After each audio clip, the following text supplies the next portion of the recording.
Hello, everyone. This is Katrin with Disability Rights New York. Welcome to our podcast, Empire State of Rights, closed captioned. We are here to bring you information on the most relevant topics regarding disability rights and advocacy. Today, we have Ryan McDonald, staff attorney here at DRNY. He's going to discuss how you get an accommodation when you're attending an event. Hey, Ryan, how you doing? Welcome back. Good. How are you? Very good. Last time you were here, we discussed the Medicaid prior approval process for durable medical equipment. And you're back here to discuss an issue we discussed before with Zach related to accessibility of Yankee Stadium. That's right, Katrin. As most people know, New York is home to many amazing festivals, concerts, sports teams, and other attractions that highlight many of the things that make New York an amazing place to live. Fortunately, sometimes these great and amazing things are hosted in venues that present obstacles for folks with disabilities. These obstacles can range from the more obvious issues people with mobility-related disabilities encounter to the less obvious issues faced by people who are deaf or hard of hearing. All of these issues, though, can make an event space inaccessible for a person with disabilities. That's interesting, and it's certainly not something that everyone considers when they look at venues for events. Now, a lot of people would probably assume that the Americans with Disability Act fixed a lot of this. Is that true? That's a good question. Short answer, yes. Long answer, sort of. Although New York has many great concerts, festivals, and sporting events, we also have aging public facilities. When we look across the state at some of the more recognizable venues, such as New Era Field in Buffalo, Madison Square Garden in New York City, or the old Glen Falls Civic Center, those venues were built long before anyone even thought of the ADA. So with the older venues, especially like the ones that you just named, how do they need to be made accessible with the ADA? I mean, the ADA is almost 30 years old now. They've had a lot of time to make those types of changes. What are we talking about in terms of what they need to do and the time frame in which they need to do it? So what happens generally is that those venues have gradually come into compliance with the ADA and modern accessible design over time. One of the ways that this has been addressed is by mandating that improvements or renovations to those facilities address accessibility issues. Now, that applies to venues that are built before January of 92. So 1992 is the year you want to keep in mind. If a venue was built or renovated after January 26th of 1992, it should be fully accessible under the ADA. That's true whether it's a venue owned by a municipality or if it's a privately owned venue. There are increasingly fewer venues that have not been renovated or replaced since 1992, but they are out there, so it's something that you want to be aware of or keep in the back of your mind when you're planning an event.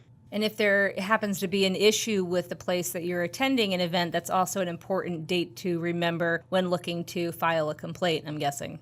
Yeah, and it's beyond, even beyond sporting events. If you're hosting like a get-together or a fundraising event with like a dinner, if it's in a repurposed older building like in Albany, you have the pump house. That if that had not been addressed when they were renovating that building, that's obviously a building that was built in the 19th century. It's not designed to be accessible to most people.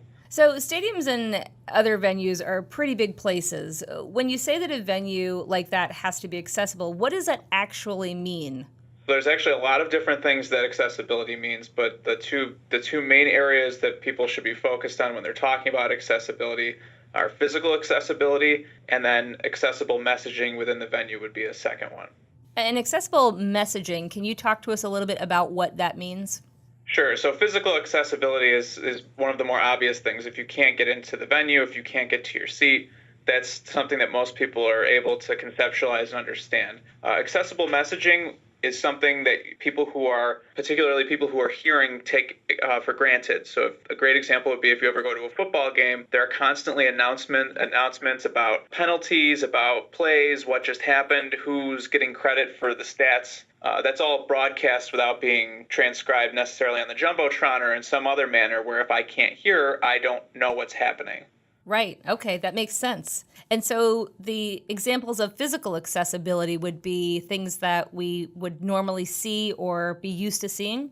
Correct. So stadiums have to be accessible to people with mobility-related disabilities, whether or not they use a wheelchair. For example, bathrooms have to have accessible features like lower sinks and accessible stalls. Concession and ticket stands have to have accessible areas with lowered counters so people in wheelchairs can access those features. Entrances to the venue should avoid the use of stairs and have nearby accessible parking options. You should also see areas of seating in the venue itself that are accessible to wheelchairs at different levels of either the stadium or the arena. A great example of what we mean when we talk about physical accessibility of a stadium is a 2010 case out of Nassau County. The Nassau Coliseum, where the New York Islanders play, was given an, quote, accessibility, unquote, renovation in 1994 after the ADA was passed. If we focus just on seating issues after that renovation, there were approximately 44 wheelchair-accessible seats in a 16,000-seat arena. Those seats were also in a location of the Coliseum which had obstructed views for any event other than hockey or lacrosse. So if you're going there for a concert, you might not be able to see the stage if you're in a wheelchair. To put this issue in perspective, if the Coliseum had been built in 2010 when the last major overhaul of the design standards happened, the Coliseum would be required to have at least, so that's minimum, 161 wheelchair accessible seats compared to the 44 which were there when this lawsuit was filed. So that case really gets to the heart of when you're talking about what constitutes a lack of physical accessibility. So if you can't get into the venue or your seat can't allow you to view what you're there to see, whether it's a concert or a sporting event that you paid for, then the venue's not accessible to you. And does that fall under the equal enjoyment area of the ADA, having enough seats for accessibility? It's the public accommodations section, so in lawyers speak, that would be Title III. Within Title III and in the regulations, the Department of Justice has minimum design standards for what constitutes accessibility. There are some cases that talk about the semantics of line of sight, of other obstructed views and things like that that have come up. But the design standards really focus on what the inches, the feet of what constitutes accessibility in design. So is there a percentage, is there a ratio to seats for accessibility in relation to seats as a whole in event areas, or even in, when we think about hotel rooms, should there be a certain number of hotel rooms that are accessible in comparison to the whole? Are those parameters written in the ADA? They're in the 2010 ADA design manual, so it's the ADAG, ADA, AG. All right, so we did just talk with Zach Borodkin here about attending a baseball game and about the seating that is available. Can you talk to us about the stadium or arena and how they have to provide similar seating options for everyone?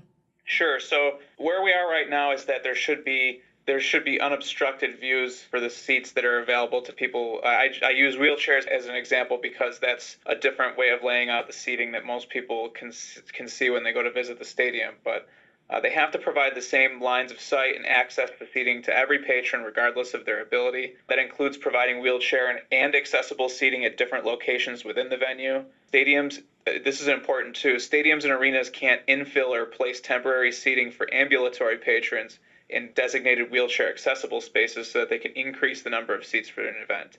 This issue was extensively discussed in a case out of Oregon where the venue was infilling unsold wheelchair accessible seating with conventional seating. The court in that case concluded that infilling or reducing the accessible seating is not allowed under the ADA. And the reason they were doing that in that case was because the space that's allotted for a wheelchair accessible space or an accessible seat is much larger than a standard stadium or arena seat. So if I remove one wheelchair accessible seat, I can now put two standard seats in. So I can increase the number of tickets available to the public, increase my revenues, but at the same time, you're also decreasing the accessibility of the stadium. So they're not allowed to do that. Once you've designated a space as accessible, it's an accessible seat now forever. Until there's a major design change at the stadium or something big happens. But as long as that's the seating configuration, that's what that seat is. That makes sense. So, Ryan, I'm going to go back to Zach's podcast again here. So his issue is that he, for whatever reasons they are, wanted to buy a ticket that was for standing room, and he would need an accommodation about midway through the event or maybe even 15, 20 minutes into the event. It doesn't really matter. But when he needs an accommodation, what are his rights when it comes to having purchased a standing room only ticket in an arena or a stadium? So that's actually kind of a gray area, right? So you've bought the right to stand somewhere in the stadium. You're not entitled to a seat. You haven't necessarily called ahead and asked for accessible seating or something like that. Just to clarify, there's additional protections in New York City as opposed to if you were in Buffalo or Syracuse or at another arena upstate, it might be a little different. But in this specific example of Yankee Stadium, there are enhanced rights for individuals with disabilities. So Yankee Stadium, Citi Field, Madison Square Garden, those places have a designated person who is responsible for ADA coordination and also for coordinating with guest services and ticket sales to make sure that people with disabilities who have self-identified to them as a person with disability who needs help and providing them with a seating option. So in the example of someone who's purchased a standing room only seat, well, not a seat, they purchased the right to occupy space in the stadium without a seat. They can go to guest services and say, I can no longer stand. Then this is true whether you have a physical disability or perhaps you have a disability where you have a heart condition or something that after a period of time of standing, you can no longer stand. You need to sit down. The first thing you should do is go to guest services or the nearest usher, alert them to what's happening, and tell them you want to speak with whoever's in charge that day for ADA coordination or accessibility coordination. And that person will try and find an option for you to sit. I specifically have reached out to Yankee Stadium to discuss that issue, and they have said that if anywhere that there's a place where I can sit you down, whether it's in the lower bowl or whether it's up by the roof, a restaurant, I will make sure that you have an unobstructed view of the field and a place to sit down. That's really good information, both that Yankee Stadium was so agreeable in the conversation and so ready and willing to give accommodation, and also that these types of accommodations that are in addition to what the ADA has are also specific to what city or county you're in. I mean, that's good for people to know that where they go, things may be a little bit different.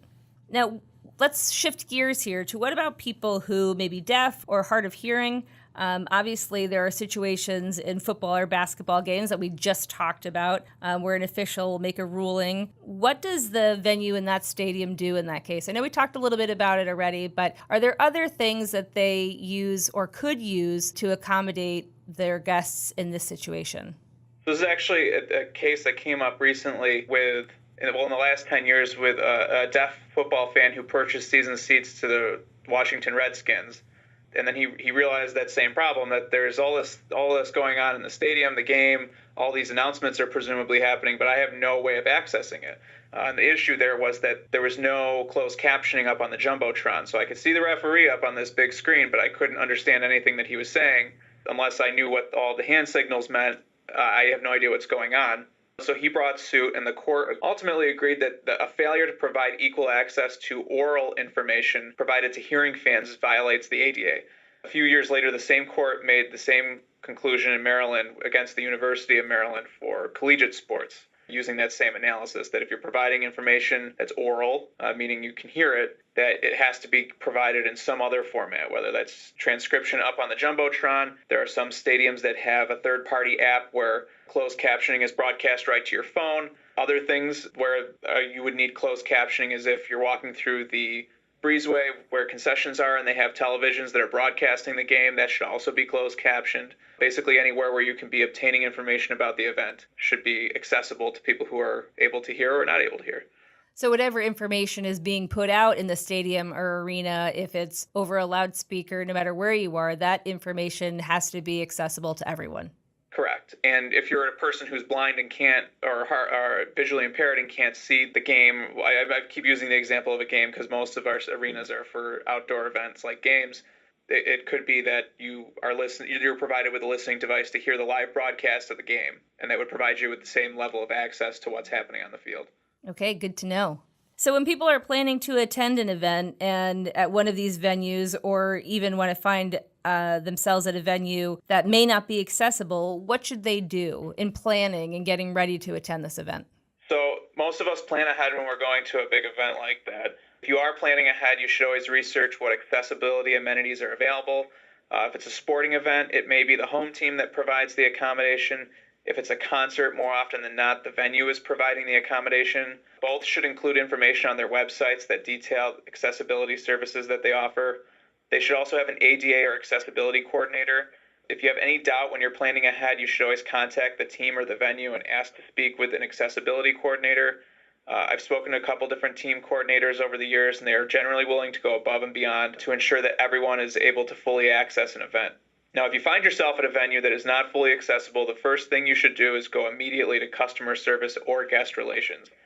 Oftentimes, accessibility issues that come up on the day of an event can be resolved very quickly. For example, if there's a seating accessibility issue, most venues will try and locate an open accessible seating option and then let you switch seats. If the venue is unable or unwilling to accommodate you, try and stay calm and write down or memorize whatever is happening, who you're speaking to, what they've said, what's happening. After you've left and had some time to collect your thoughts, try following up with the team or the venue the next day to share your experience and see what they are willing to do to rectify the situation. If you're still unsatisfied with your experience, you can always call our intake team at 1-800-993-8982, and one of our intake specialists would be happy to discuss your experience with you. That's great information, Ryan. Thank you so much for talking to us about this. Anytime.